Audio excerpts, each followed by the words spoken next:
Hello friends, महत्तम kitchen में तमारू स्वागत है।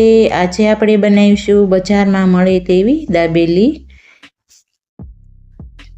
આ દાબેલી ખાધે બહુ જ સારી અને સ્વાદિષ્ટ લાગે છે અને નાના મોટા સૌને ભાવે છે। અહીંયા મેં બટેટા લીધા છે કિલો, તે અગાઉ બાફી લીધા છે અને છાલ ઉતારીને તૈયાર કર્યા છે। હવે આપણે એક મેસરથી મેશ કરી લઈશું। बराबर मेश करशो, एमां कोई पण प्रकारनी गोળી न रही जाए बटेकानी, एवा स्मूथली मेश करी लेशुं। जो अहींया आपणे मेश करीने तैयार करी वाळ्या छे। आ आपणे बजारमां मळतो समर्पण दाबेलीनो मसालो छे। हवे एक बाउल मेकी गैस शरू करी एमां 5 पावड़ा तेल उमेरीशुं। जो किलो बटेका छे एटले आपणे 200 ग्राम तेल लेवानुं छे अने जो 500 ग्राम बटेका होय तो 100 ग्राम शींग तेल लेवानुं छे। હવે તેલ ગરમ થઈ જાય એટલે આપણે બટેકાનો માવો ઉમેરી અને તેલ સાથે મિક્સ કરી લઈશું। હલાવીને અને તાપ ગેસનો ધીમો કરી નાખશું। બધું તેલ બટેકાની અંદર મેશ થઈ જાય એવી રીતે આપણે સાતળી લઈશું અને ગેસ ધીમો રાખીશું ને સતત ચલાવતા રહીશું, નકર બટેકા તળીએ બાઉલમાં ચોંટી જશે। આવી રીતે બધું દબાવતા જાવી અને તેલ બધું બટેકાની અંદર મેશ થઈ જાય એવી રીતે આપણે માવો તૈયાર કરીશું। હવે આપણે જે સમર્પણ દાબેલીનો મસાલો છે તે ઉમેરીશું। અહીંયા મેં 2 પેકેટ લીધા છે। 500 ગ્રામ બટેકામાં 1 પેકેટ ઉમેરવાનું ને કિલો બટેકા હોય તો 2 પેકેટ ઉમેરી અને બટેકાની સાથે આ સમર્પણ મસાલો હલાવીને તૈયાર કરી લેવાનો। બધું બરાબર મિક્સ થઈ જાય એવી રીતે આપણે સાતળવાનું।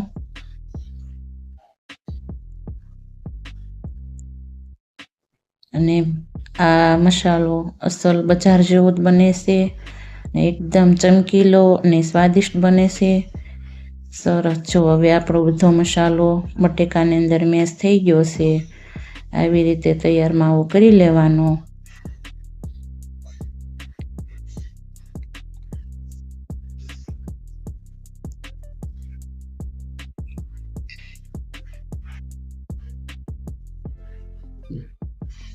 एकदम सरस मावो बनीने तैयार थई गयो छे। आपणे एने नीचे उतारीने धाणा नाखीशुं। पछी आपणे डूटी फूटी उमेरीशुं थोड़ीक।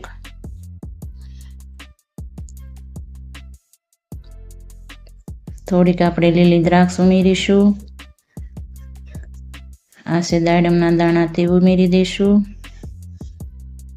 अने आ छे मसाली शींग जे बजारमां पण मळे छे अने घरे पण बने छे, ए उमेरीशुं अने बधुं मावामां मिक्स करी लेशुं हलावीने। आपणो मावो मसाला साथे तैयार थई गयो छे। हवे आपणे चटणी बनावीशुं।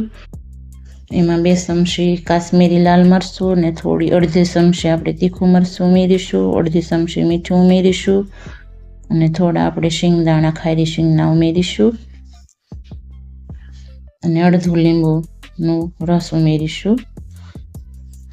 અને આમાં તમે 8-10 કળી લસણની પણ ઉમેરી શકો અને થોડું પાણી ઉમેરી અને આપણે ક્રશ કરી લઈશું। મેં અહીંયા લસણ નથી ઉમેર્યું, જો તમે ખાતા હોય તો જરૂરથી ઉમેરજો, તો ચટણી બહુ સ્વાદિષ્ટ અને સારી બનશે।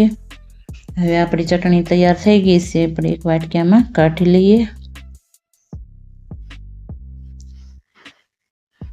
આ ચટણીને આપણે પાવની અંદર લગાડવાની છે, એટલે આ ચટણીની જરૂર પડશે, એટલે આ ચટણી આપણે બનાવી લેવાની।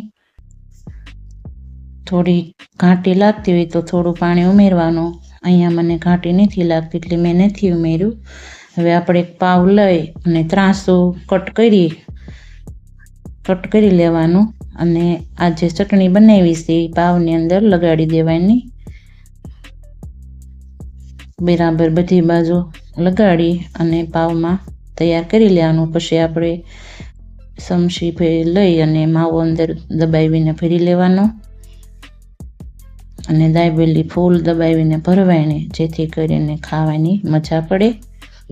जो आपणी दाबेली भराई गई छे एवी ज रीते आपणे बीजी पाव में पण वच्चेथी कट लगावी ત્રાંસુ અને ચટણી લગાડી અને બીજી દાબેલી પણ ભરી લઈશું।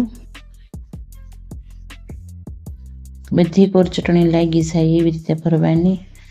હવે આપણે માવો નાખી અને આંગળીથી દબાવીને ભરીશું, જેથી કરીને ઠેઠ સુધી માવો પહોંચી જાય અને પરફેક્ટ દાબેલી ભરાય. આપણી દાબેલી બધી ભરાઈને તૈયાર થઈ ગઈ છે. હવે આપણે એક લોઢીમાં થોડું બટર ઉમેરી અને દાબેલી શેકી લઈશું. એવી રીતને ફરતું હલાવી અને બે બાજુ શેકી લેવાની. એક બાજુ બટર પાછું દાબેલી ઉપર લગાડી અને પલટાવી લેવાની. એવી સરસ ડિઝાઇન પડે એવી રીતના શેકી લેવાની. બધી કોર ફેરવતા રહેવાનું, આડું ને અવળું બે બાજુ. બટરમાં શેકેલી દાબેલી બહુ સ્વાદિષ્ટ અને સારી લાગે છે. અને જો તમે બટરમાં ન શેકી હોય તો તેલમાં પણ શેકી શકો. આપણી દાબેલી શેકાઈને તૈયાર થઈ ગઈ છે. એવી રીતે આપણે થોડું બટર ફરી ઉમેરી અને બીજી દાબેલી પણ શેકી લઈશું.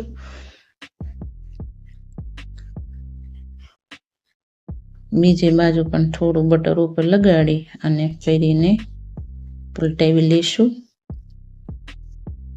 પલટાવીને બધી બાજુ શેકી લઈશું. આવી રીતે બધી દાબેલી આપણે શેકી લેવાની રહેશે.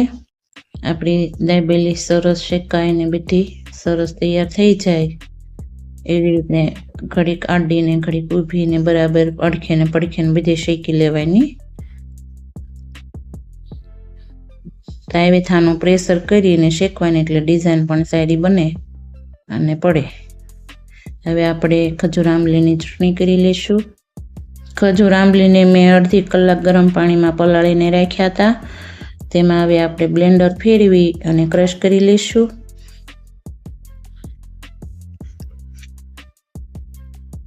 ક્રશ થઈ જાય એટલે આપણે એક સાણીની અંદર ગાળી લઈશું અને પલ્પ કાઢી લઈશું.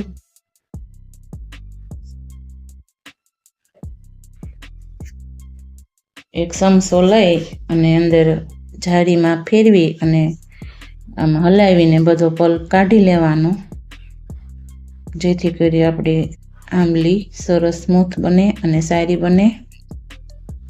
હવે આપણે બીજી એક તપેલીમાં લઈ અને ગેસ ઉપર મૂકી ગેસ શરૂ કરીશું.